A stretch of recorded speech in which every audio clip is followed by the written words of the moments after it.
बेसेबांसिम थाबै सौफैदों आरो जेनाखि बेसेबांसिम रायजो राजानि जेनाखि रिपिफोरखौ गोसो खालामनाय बे बारायनो थागोन दिनै नैबे जोंनि बामोनगाव गथ'फोर प्राइमारियावबो दिनै जेनाखि सापर्टारफोर बिथांमोना जोंखौ बरायदों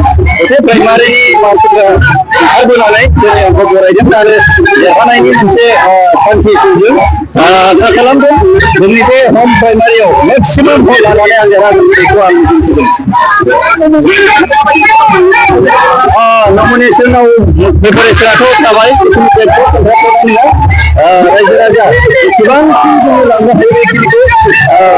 जोङो नाजादों आरो रायजो राजाफ्रा बयबो थांनानै मदद खालामगोन होननानै दिनै बुंदों।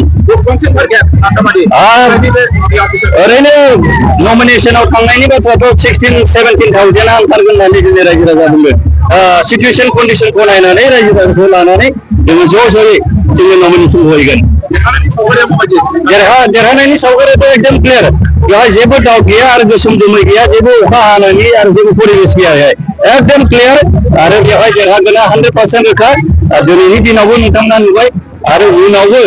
जेनोखि जोङो मास गेदारिं जागोन बेवहाय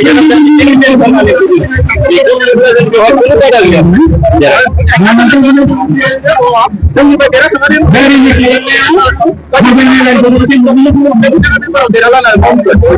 बे बाथ्राखौ बिथाङा बुंदों दाख्लै खोनादों दा बिथांनि जेनोखि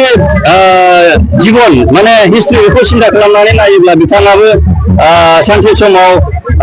जेनोखि जोंनि मानगोनां मन्त्रि इउटि ब्रह्मनि दैदेननाय BPPF रबिरामनि दैदेननाय बे समाव बिथाङा बेहाय थांनाय मानसिसो ओमफ्राय बिनि उनावहाय BPPFआव फैफिननाय मानसिसो जारिमिनखौ बोखांनो हायोब्ला गावहानो जेनोखि दागा दंखायो बेखौ बांद्राय बुङाब्लाबो रायजो राजा मिथिगौ दा बेनिखायनो जों बिथांखौ जों बुंदों जे बिथाङाबो एखे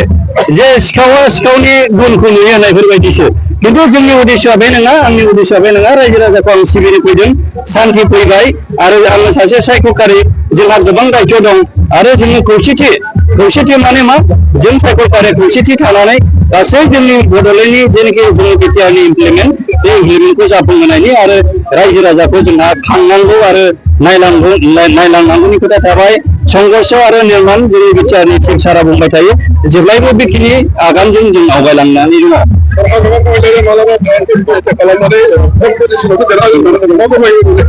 बेखौथ' बयबो बुंदों बिथाङा बुंबाय थादों सेन्देलनि मालाखौसो बरायबाय थादों नामा बेखौसो नुदों बिथाङा दा गावनो बुंनाय बाथ्रा बेयो दा 4th पजिशन होननानै बुङोब्ला बबे 4th पजिशनखौ बुंदों दा बिथाङासो बुंदों रिजाल्टखौ 4th पजिशनाव थाहैनांगौ ना 6th पजिशनाव थाहैनांगौ ना बबेबा समस्थियाव केन्डिडेटआनो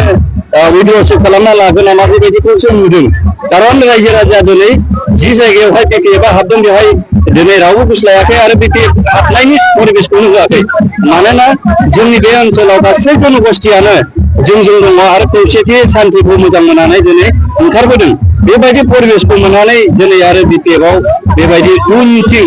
रावबो लेवरा बेरटेंनाय होनना बुङोना रावबो ओरै बेरटेंनानै थांनाय नङा दा बे सिगांथिंसो थांगोन थारमाने।